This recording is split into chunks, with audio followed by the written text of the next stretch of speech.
विधानसभा चुनाव 2027 के लिए सपा का बड़ा दांव। सभी 403 सीटों पर समाजवादी पार्टी की माइक्रो मैपिंग शुरू हो चुकी है। रिटायर्ड आईएएस आलोक रंजन को मिली सर्वे और मिशन की कमान। सपा कांग्रेस गठबंधन में जिताऊ फॉर्मूले पर होगा सीटों का बंटवारा। सपा ने कांग्रेस से मांगी संभावित उम्मीदवारों और सीटों की लिस्ट। हवाई दावों पर नहीं, पूरी तरह वैज्ञानिक तरीके से तय होंगे टिकट।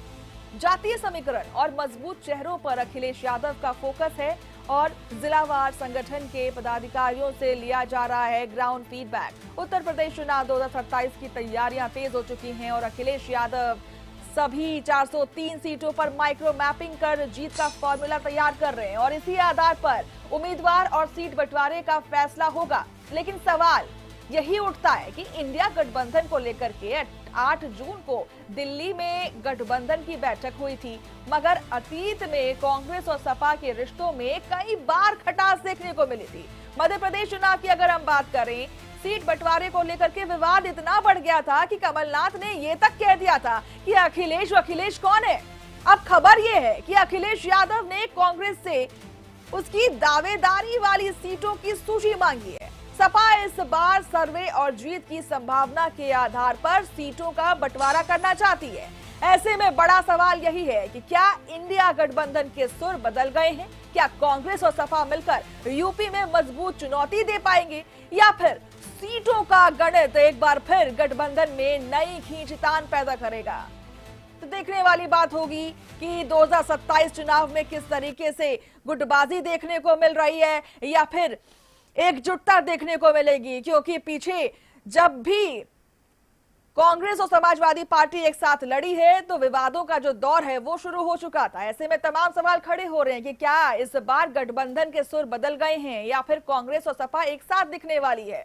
ये बड़ी जानकारी आपको हम दे रहे हैं और इस खबर पर जानकारी के लिए हमारे साथ अमित मिश्रा जुड़ चुके हैं। अमित, देखिए, गठबंधन के सुर जो है वो बदले नजर आ रहे हैं और क्या कांग्रेस और सपा मिलकर के यूपी में मजबूत चुनौती दे पाएगी, ये बड़ा सवाल उठ रहा है। क्योंकि अब देखिए, जिस तरीके से मध्य प्रदेश, पीछे जब चुनाव की बात कर ले, इतिहास की बात कर ले, जब मध्य प्रदेश में चुनाव हो रहा था तब विवाद इतना ज्यादा बढ़ गया था कि कमलनाथ ने साफ कह दिया था कि अखिलेश को मैं नहीं जानता सीटों को लेकर के। और अब वही जुमला फंस रहा है सीटों को लेकर के, क्योंकि 2027 का चुनाव आने वाला है और ऐसे में अब कांग्रेस जो है वो जरूर कुछ सीटों की मांग करेगी, जिसमें अखिलेश के बीच और राहुल गांधी के बीच में पेंच फंस सकता है। क्या कहना चाहेंगे?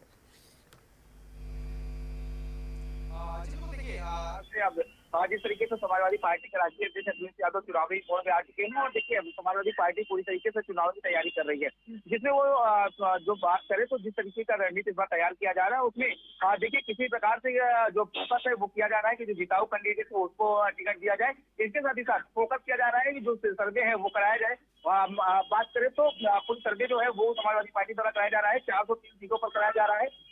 फोकस ये सर्वे में किया जा रहा है कि जो जिताऊ कैंडिडेट है जिसका फीडबैक अच्छा मिल रहा हो, कार्यकर्ताओं से फीडबैक लिया जाएगा, लोकल स्तर पर फीडबैक लिया जाएगा और उसके आधार पर जब पूरा डेटा तैयार हो जाएगा तो उसमें छाटा जाएगा और देखा जाएगा कि वाकई में कौन सा जो कैंडिडेट है वो सामाजिक तौर पे कौन सा मजबूत नजर आ रहा है, जातीय समीकरण के तौर पर कौन सा उस सीट पर मजबूत नजर आ रहा है, और अगर बात करें तो वो जो गठबंधन का समीकरण उसमें कौन सीट बैठ रहा है। इन तमाम समीकरणों को देखने के बाद ही कैंडिडेट को जो टिकट है वो दिया जाएगा। इसको लेकर के क्योंकि देखिए समाजवादी पार्टी और कांग्रेस में गठबंधन है, तो ऐसे में गठबंधन की सीट को लेकर के भी यही फार्मूला अपनाया जा रहा है।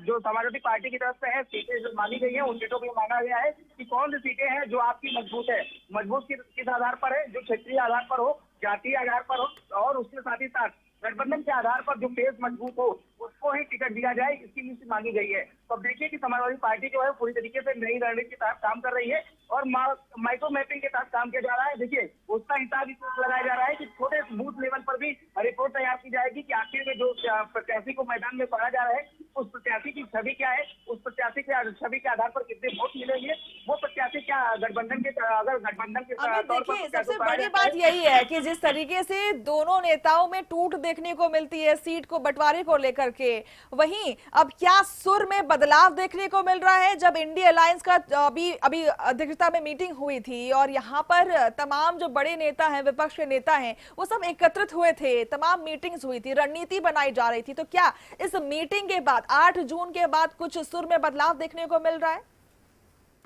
और बिल्कुल देखिए, जब बैठक हुई तो उसके बाद सभी लोग शामिल हुए थे और इंडिया गठबंधन की बैठक के बाद से रणनीति में और तेजी दी जा रही है और शायद इसी बात पे फोकस किया गया। देखिए, समाजवादी पार्टी पहले से ये इस बार प्रयास कर रही थी कि जिताऊ कैंडिडेट को मौका देना है, ऐसे किसी भी कैंडिडेट को मौका नहीं देना है जो केवल और केवल कहते हैं किसी नेता के सिफारिश से आया हो, किसी नेता के कहने पर उसको टिकट दिया जा रहा हो, उसके ग्राउंड पर कोई काम न किया हो, ग्राउंड पर उसकी छवि मजबूत प्रत्याशी के तौर पर न हो, ऐसे कैंडिडेट को कतई टिकट नहीं दिया जाएगा। ये पहले से ही प्लानिंग चल रही थी। लेकिन जब इंडिया गठबंधन की बात आई, इंडिया गठबंधन में जब बैठक की गई उस दौरान इस बात को समाजवादी पार्टी के राष्ट्रीय अध्यक्ष अखिलेश यादव ने रखा है कि आप अपनी तरफ से सीट दीजिए और लेकिन उन्हीं कैंडिडेटों का सीट दीजिए जो सीट पर मजबूत हो, जो जिताऊ हो। क्योंकि देखिए, ज्यादा से ज्यादा फोकस जो है वो जिताऊ कैंडिडेट पर दांव खेलने की बात की जा रही है कि ज्यादा से ज्यादा सीट जो है 2027 चुनाव में जीता जा सके और ये तभी जीता जा सकता है जब ग्राउंड लेवल पर काम किया जाएगा। इसीलिए माइक्रो मैपिंग के तहत काम किया जा रहा है और गठबंधन अगर हमारे साथ जुड़े रहने के लिए तमाम जानकारी हमसे